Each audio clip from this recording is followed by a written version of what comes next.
Madalas, madaling maging masaya at manampalataya kapag blessed tayo. Kapag sunod-sunod ang promotion sa work, healthy ang family, o may biglang dating na pera, madali nating sabihin, God is good. Ang sipag natin mag-church kasi kasama mo yung girlfriend mo nakakasagot lang sa'yo. Ang sarap mag-devotions kasi bago yung iPhone 20 na regalo sa'yo ng mama mo. Ang sarap maglingkod at magpasalamat kapag blessed tayo. Pero hindi sa mga panahong iyon nasusukat ang tunay na lalim ng ating pananampalataya. Ang tunay na pagsubok ay dumarating kapag tayo ay nasa gitna ng labanan. When the storm hits, when the diagnosis is bad, when the unexpected setback happens. Sinusukat ang ating pananampalataya sa mga panahong walang-wala tayo. Sa mga panahong nasasaktan ka, mga panahong hindi mo maramdaman ang kilos ni Lord. Yung tipong mapapakanta ka na lang ng, natutulog ba ang Diyos? Ang totoo, your faith is not tested in times of blessing, but in times of battle. Why battle reveals true faith.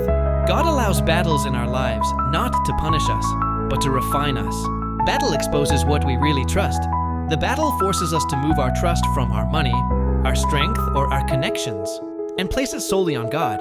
Sabi sa James 3, consider it pure joy, my brothers and sisters, whenever you face trials of many kinds, because you know that the testing of your faith produces perseverance. Joy in the battle? Yes, because we know that the fire is perfecting our faith. Don't waste your battle. Use it as an opportunity to deepen your trust in God.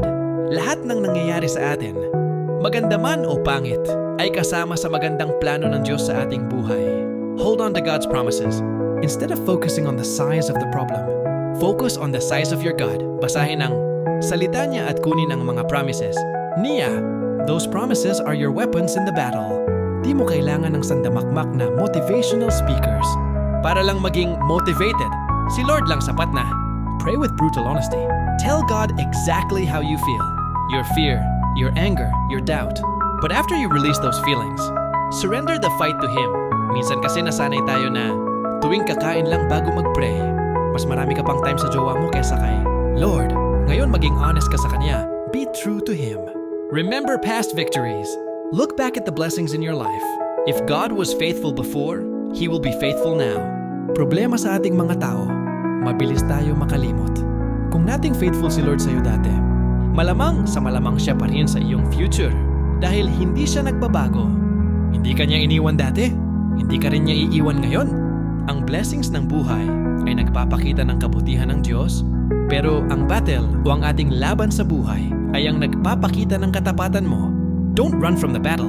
Run to God in the middle of it.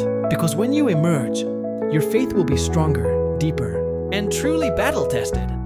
If you've been blessed by this video, please hit like and subscribe to The Metanoia Collective.